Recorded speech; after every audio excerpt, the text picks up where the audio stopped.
Thank you, JC. Thank you, Congressman Hinger, for putting this wonderful conference together. My name is Kevin Dayaratna, and I am the Director and Chief Statistician of the Heritage Foundation here in Washington, D.C. I'm going to talk about energy policy, human flourishing, and associated security implications. So, does this work? Is this a clicker? Okay, I'm just going to cue you guys. Oh, let's bring the clicker. Thank you.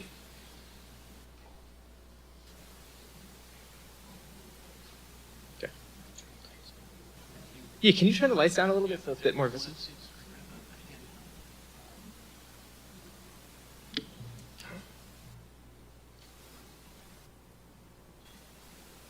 You got them?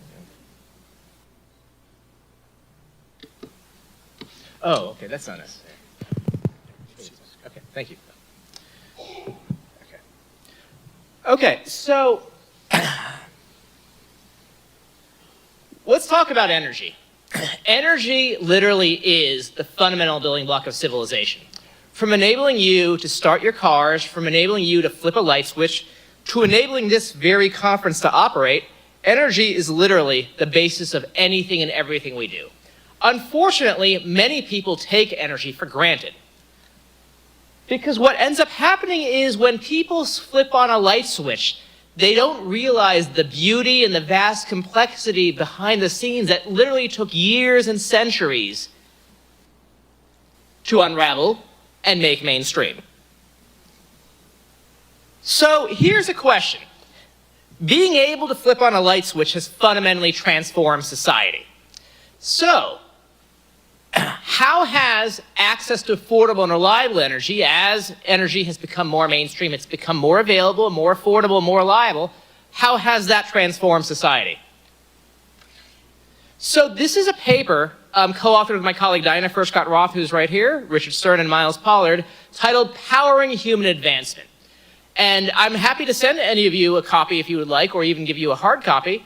But yeah, these visuals are from this paper. Here is an image of many technologies that are considered commonplace today, such as running water, the dishwasher, the washing machine, the dryer, the telephone, and so forth.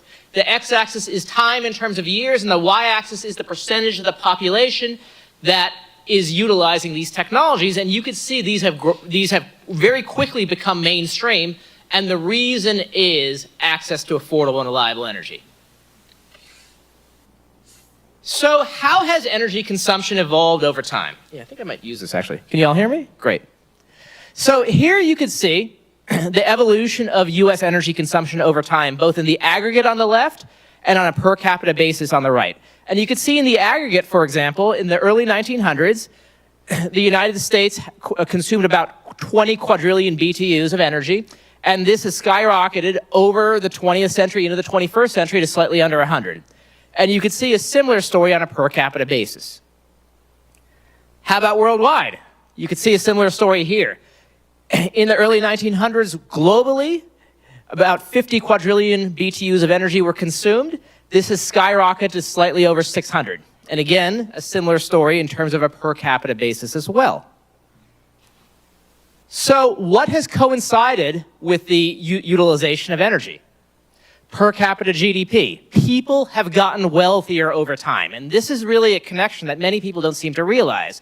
Access to affordable and reliable energy literally makes us wealthier. The reason? GDP is a form of is a quantification of output. And as a result of being able to do more with less, energy is paramount. And you could see here in the early 1900s, globally, $2,500 was a per capita income in 2011 dollars.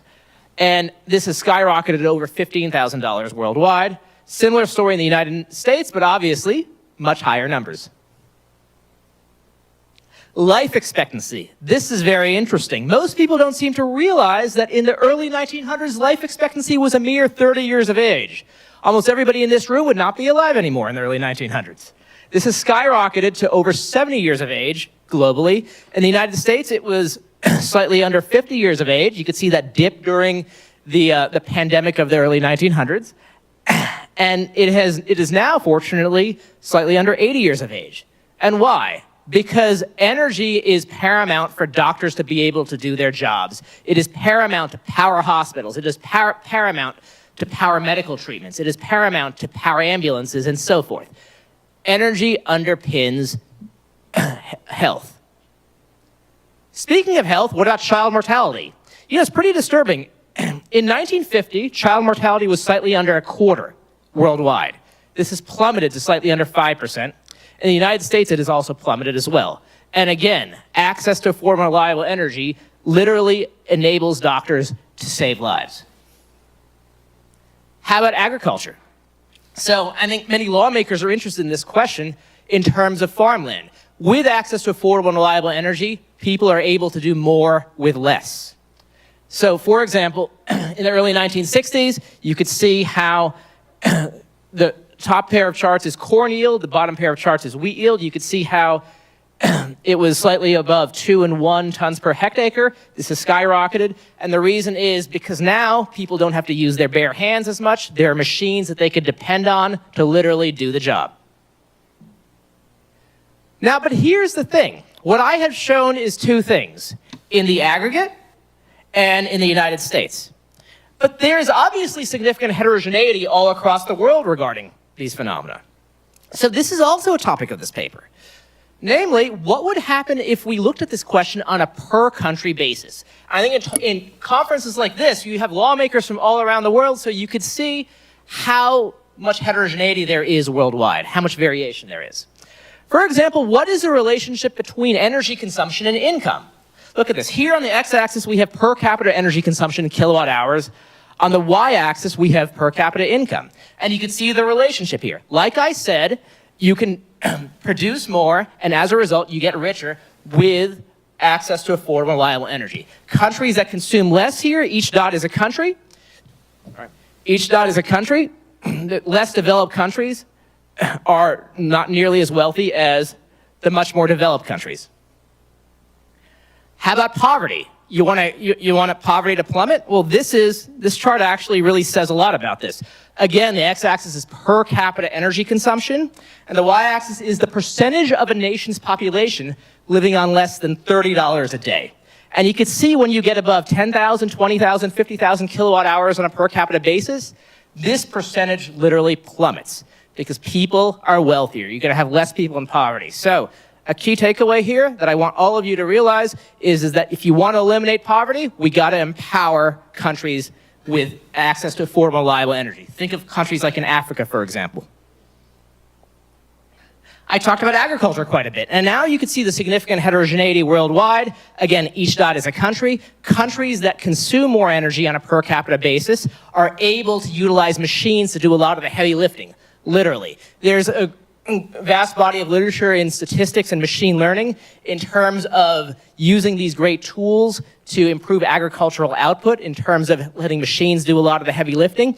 But sadly, in countries that don't have this access, they can't do this. So people are still using their bare hands in these countries.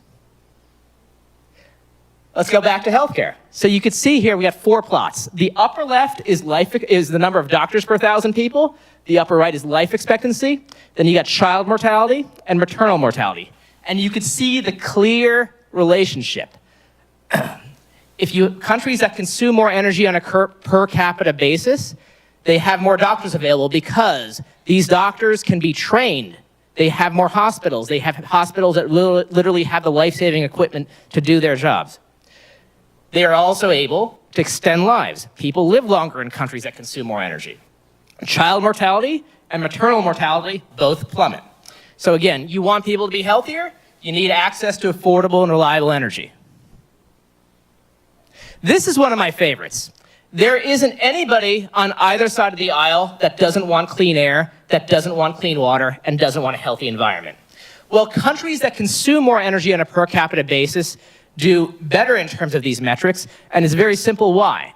Because you literally can purify air. You don't have to have these stoves in certain countries that you have that emit these chemicals that are harmful for respiratory health. You can literally purify water, and that reduces mortality due to both dirty air and dirty water. So what does this tell us? This is really what I'm trying to drill in this talk. access to affordable and reliable energy is paramount for human flourishing. So from the American perspective, can we do even better? And this was a key question when President Trump took office at the beginning of this year. What can we do to do even better? Well, the Institute for Energy Research, they're also right here in DC. I met with a number of them last night, actually.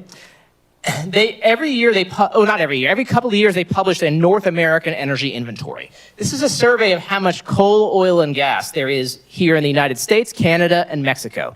And you can see from this chart, there are over 1.6 trillion barrels of oil and over 4 quadrillion cubic feet of natural gas below our very feet here. This is technically recoverable oil and gas from their research. So the question becomes, what would be the economic impact? Because this is something President Trump has been interested in. You could, if you recall, his Unleashing American Energy Executive Order from day one of signed into law on January 20th, 2025, where he's seeking to actually utilize these resources. What would be the economic impact?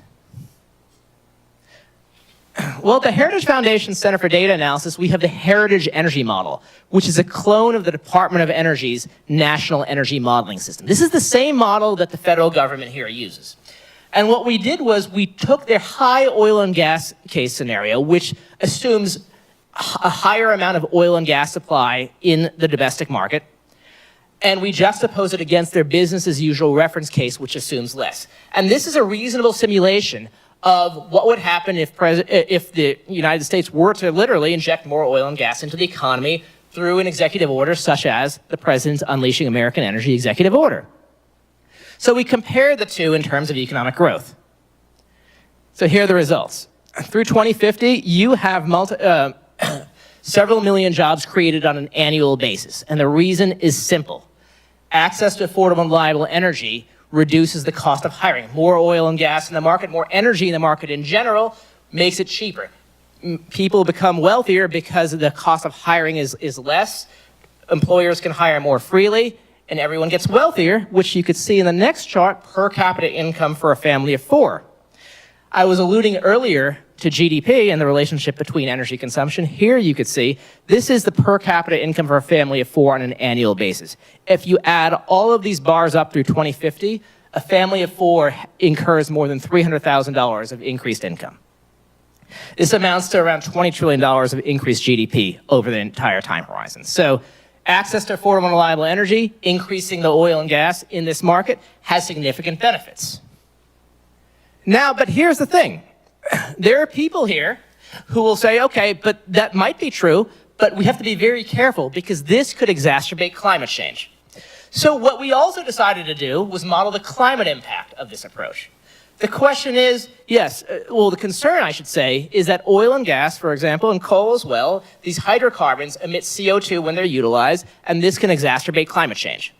So then, okay, that might be true, but let's quantify the effect.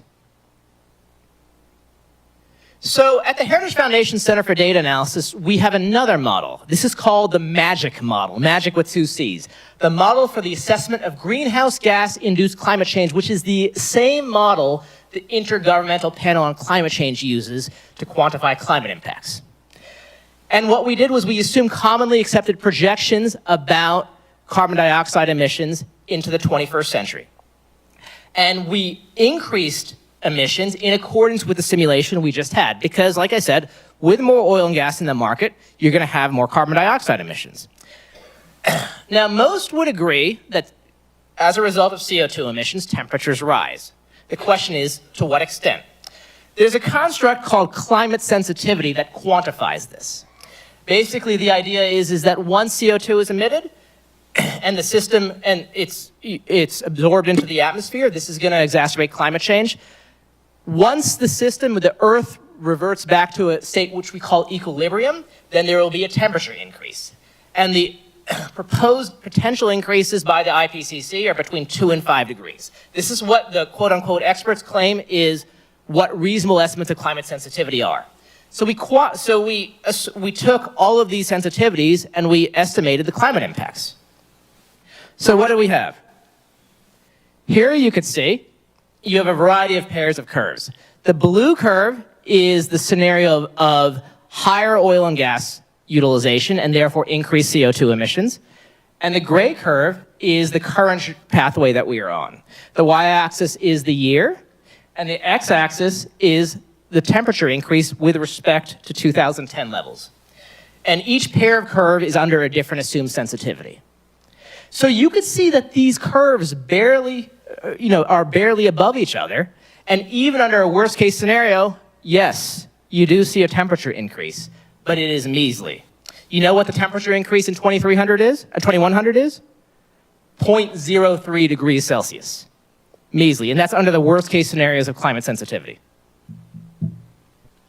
So are there opportunities to add to the mix? The bottom line is yes. We do not believe that oil and gas and coal even should be the only forms of energy in the market. All forms of energy should be able to compete on a level playing field, including wind, including hydropower, including solar power, including nuclear technology. But they should not be subsidized. They should all be competing in a free and fair market. So affordable and reliable energy, as I have said many times, is paramount to human flourishing and human progress. Countries need affordable and reliable energy to grow. And a country needs to be energy independent of rogue nations. So I'm going to wrap up with a few policy implications. As you saw a couple slides ago, there is virtually no meaningful climate impact of policies like this. So we urge you all as lawmakers to avoid carbon-based regulation. It's not going to have any meaningful and measurable benefit. We also urge you to utilize your resources to extract energy. That itself can create jobs. For example, with oil and gas drilling here, there's jobs associated with the extraction. But locally speaking, hotels, motels, laundromats, restaurants can all benefit. But in the long run, the fundamental building block of civilization, energy, becomes cheaper, more affordable, and more reliable. There are opportunities with the Trump administration because President Trump is leveraging these resources. He is interested in exporting these resources abroad as well. And speaking of that, we urge you all to avoid potential dependence with rogue nations. It is a big problem to be dependent on energy sources, whatever they are, from countries such as Russia and China and other potential rogue nations. You all should be energy independent, and if you are working with other countries, they should not be, obviously, rogue nations. Thank you. Happy to take any questions at the end.